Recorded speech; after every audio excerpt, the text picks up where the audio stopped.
The month of March has started off on a very active note here in 2025, and that will continue to remain the case as we go deeper into the month of March here, as we have a significant severe weather outbreak, a blizzard, high winds, and heavy flash flooding rains on the table as we go into the middle of March. We're going to be walking you through the weather pattern here, step by step, to give you an understanding of what you can see out your door over the next 1 to 2 weeks here in this forecast. So if you are here, make sure to subscribe to the channel for accurate and reliable weather information here on YouTube by subscribing. Like the video, give it a thumbs up, especially if you do find it very informative and detailed, and share this video with friends, family, and on social media. I truly do appreciate it.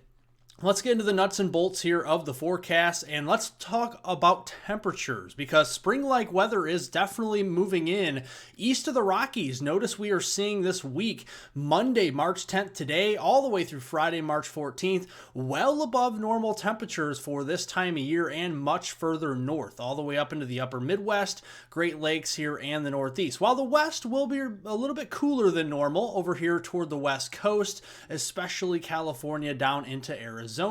Now let's look at this a little bit closer under the lens, because we could actually see record high temperatures wherever you see it boxed out up here. That's where record highs are threatened even this afternoon across much of the state of Minnesota, Wisconsin, Iowa, even Nebraska, Michigan. So a lot of areas in play here where we could actually see record highs take hold as we go into this afternoon, with 70s all the way up there to the north. Now we do have a cold front moving through across the upper Midwest this evening and into tomorrow morning. That will help our temperatures get a little bit colder as we go into Tuesday, March 11th tomorrow, and then we'll start to see a rebound in our numbers as our winds turn back around by midweek, and that could give us more record highs into the eastern Dakotas, Minnesota, maybe Wisconsin there on Thursday, March 13th. And then areas like Minnesota, Iowa, and northern Illinois for record highs threatened there on Friday, March 14th. So a lot of record highs here with our spring warm-up as we go through the week, and that could bring some spring thunderstorms. So we do have a level 1 out of 5 in the dark green. That's a marginal risk of severe down here into central and south central Florida today, and this could include the threat for a couple of tornadoes. Now as we go here into looking at the weather pattern across the entirety of the U.S. today, again, that's because we have a cold front moving across Florida. That's why we could have some stronger thunderstorms. So yes, we have rain down into the southeast, Georgia, and into South Carolina, parts of North Carolina. Other than that, really not much happening today across the United States. Going into Tuesday, we have this low off the coast of California, pumping in moisture to areas of San Diego and Los Angeles as we go through the day there on Tuesday. And then that'll have a tendency to move into Arizona as we go into Tuesday evening. And then our main trough starting to move in across the Pacific Northwest Tuesday evening as well, spreading in some moisture in the form of rain and or snow showers there for the Cascades and the Sierras. So looking at the moisture between now and Wednesday morning, on Wednesday, March 12th, notice the heaviest rains over here in the eastern Carolinas and eastern Georgia, around an inch in a couple areas, Myrtle Beach down there toward Charleston, even Wilmington, North Carolina, seeing that as well. Now let's look here at our system. As we go into the middle of the week, we're going to have what I call a kicker system out ahead of our main trough that's here in the East Pacific, and that's going to cruise from west to east, from the Four Corners region east through Texas and into the lower Mississippi Valley down here. That could cause a little bit of some issues here. So here's the low pressure. You can blink and you miss it. Okay, we're going to see a little bit of some rain down into Arizona and New Mexico. Going into the afternoon, we're going to see a little bit of thunderstorm activity sparking in the southern plains, and something that we're going to have to keep an eye on. We do have instability ahead of this system, and we could be seeing that up to around 2,000 joules per kilogram. That's moderate levels of instability or storm energy. And we also have a little bit of a low-level jet.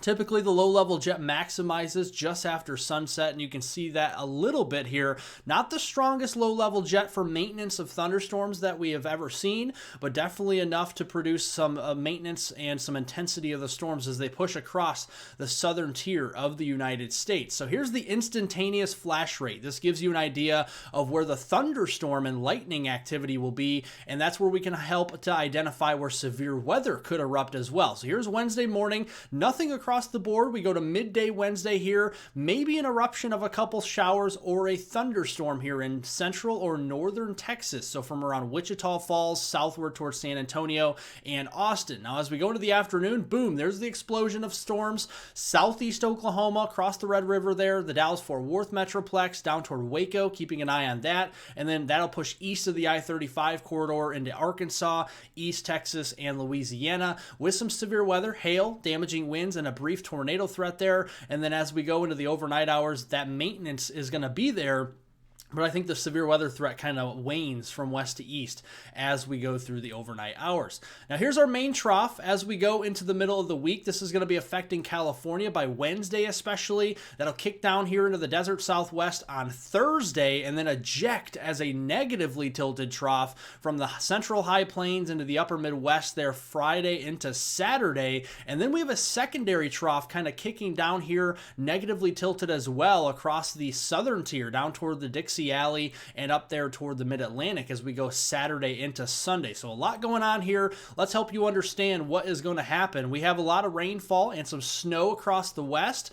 The snowfall will be in the higher elevations, especially the Cascades, but especially the Sierra Mountains out here getting pummeled by some very heavy snow Wednesday and into Thursday. Then our energy moves into portions there, Utah, Arizona, with some heavier, higher elevation snow there. So Salt Lake City down toward Flagstaff, seeing some pretty heavy snow. Rain there in Phoenix, and then we see more snow spreading toward Denver and the Albuquerque area, the mountains outside there in New Mexico. And then looking here at Friday, that system just continues to pummel in with some moisture. So looking at the rainfall as we go through the Saturday, March 15th time frame, going to be seeing a few inches of rain, especially for the west coast and the foothills of California. Rain spreading even into Arizona there around Phoenix. Could be seeing anywhere from an inch to as much as 3 inches out here in a lot of these areas. And then snowfall, the heaviest across the Sierras and the Cascades, with the Sierras picking up potentially over 4 feet of snow here, and then several inches across the majority of the Rockies, Idaho, parts of western Montana, Wyoming, Nevada, into portions there of Utah, western Colorado, Arizona, New Mexico, seeing some snowfall in the higher elevations. Now, next week's system, as it comes in as a negatively tilted trough, and it's early spring, you have a lot of wind shear in the atmosphere, this could cause some problems here across the Mississippi Valley. The Storm Prediction Center, already 5 days out, very confident in an enhanced risk. This is a level 3 out of 5 in the orange across the mid-Mississippi Valley, southeast Missouri, into parts of eastern Arkansas, western Kentucky, southern Illinois, western Tennessee, and northwest Mississippi, with the severe threat extending all the way up to Prairie du Chien, Wisconsin, and Dubuque, Iowa, all the way south here to almost the Houston Metroplex and Lake Charles. So a large swath of real estate for severe weather potential, and it doesn't stop there. We actually have another 3 out of 5 enhanced risk from southern portions of Mississippi into central Alabama, with severe threat extending all the way up toward Lexington, Richmond, and Pikeville, and eastern and central Kentucky, all the way back to New Orleans and Baton Rouge as we go into the day there on Saturday, March 15th. So let's look at why we're seeing this severe weather. Well, we're having a strong cyclone develop on the lee side of the Rockies here as early as Thursday evening, and notice it deepens very quickly to a 977 millibar low there somewhere across Nebraska or Kansas by Friday morning, and then deepens even further potentially to a 974 millibar low as it enters into eastern Nebraska toward Omaha, and then that will start to eject up there toward the Twin Cities as a 974 millibar low as we go into Saturday morning on March 15th. A strengthening low pressure system this time of year, even in mid-March, will pull the moisture northward from the Gulf all the way up into the upper Midwest and southern Great Lakes region, and that could give us a pretty potent dry line and cold front for some severe weather. You can see rounding the base of that negatively tilted trough is an energetic, powerful mid-level jet streak over 100 knots here. That is equivalent to around 116, 120 mile per hour winds here just a few thousand feet above our heads. So this is going to have a lot of wind energy with it. So here we go here into Thursday, that system bringing the snow across the Intermountain West. Friday, very strong cyclone developing and rapidly intensifying, what we would call a bomb cyclone. And then you can see a very heavy Cold front dry line setup for some severe weather that could stretch all the way up as far north as Iowa, southeast Minnesota, Wisconsin, and Illinois, and as far south all the way to Mississippi and Louisiana. So a large real estate here as we go into Friday, and that'll continue to push eastward as we go into Saturday, and that could produce more severe weather with a secondary low that develops and some very heavy flash flooding rains. So there's the setup for Saturday that we noted. Severe weather from Kentucky all the way to the Gulf Coast. Highest risk here is a 3 out of 5 enhanced from portions of southern Mississippi into central Alabama. So think Birmingham, Tuscaloosa, down here towards Jackson and Laurel, over here into Meridian in Mississippi. Keeping an eye on that. You can see the moisture really starting to build in across those zones as we go into Saturday afternoon. Secondary trough, low pressure coming in with a little bit of wind energy. The trough shape is not as great there on Saturday as we see on Friday, but definitely a lot of wind energy here, and I think this has potential to increase in intensity more than Friday here if everything comes together. And then obviously we have that very heavy rainfall setup as well, with flash flooding for the Ohio, Tennessee River Valley, parts of the western mid-Atlantic as well. Now let's look at the rainfall here that we are looking at. The heaviest rains I'm concerned about is across portions of Mississippi, Alabama, North Georgia, Tennessee, all the way up there toward Kentucky, Ohio, West Virginia. That's kind of the corridor I'm watching for several inches of rain. That could cause some significant flash flooding, especially if those storms move over the same areas. Now we are going to see a blizzard on the backside as well, so we're going to look at the cold side. Heavy snow from Montana south to New Mexico and some very strong winds. Look at the tight isobars here, and then we go into Friday afternoon and evening, and then into Saturday. Notice how the tight isobars and the snow move up toward the Dakotas, Nebraska, western Minnesota, perhaps western Iowa here, and that is coupled with some very strong winds. Now at first, these gradient winds on the southern side of this low as it's first coming off the Rockies and really bombing out, right? It's really called the bomb cyclone. It's gonna rapidly intensify. So we can start to see that develop here as we go into portions of Friday afternoon.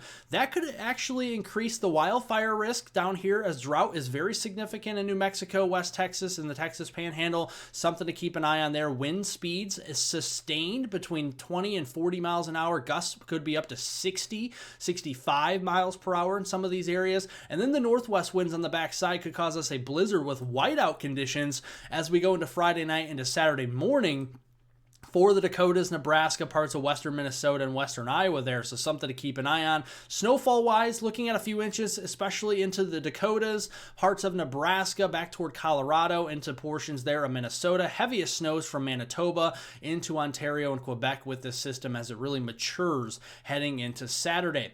Now, heading into next week, this is Monday, March 17th through Friday, March 21st, kind of reloading the atmosphere in a way east of the Rockies. We're seeing some warmer air, obviously, where we put down the snow. It's going to be a little bit colder up and towards the Dakotas and Minnesota, so a little bit cooler than normal where that snowpack resides. And then pretty cold out west here, especially centered on Nevada. We could actually see temperature anomalies almost 30 degrees below normal as we go through that 5-day period next week. And that will cause more trouble because we're going to have cold air out west, warm air out east, and the clash of the air masses will bring us another large storm system as we go into next week. And this is noted with above normal precipitation, not only for out west, but here downstream into the central and eastern U.S.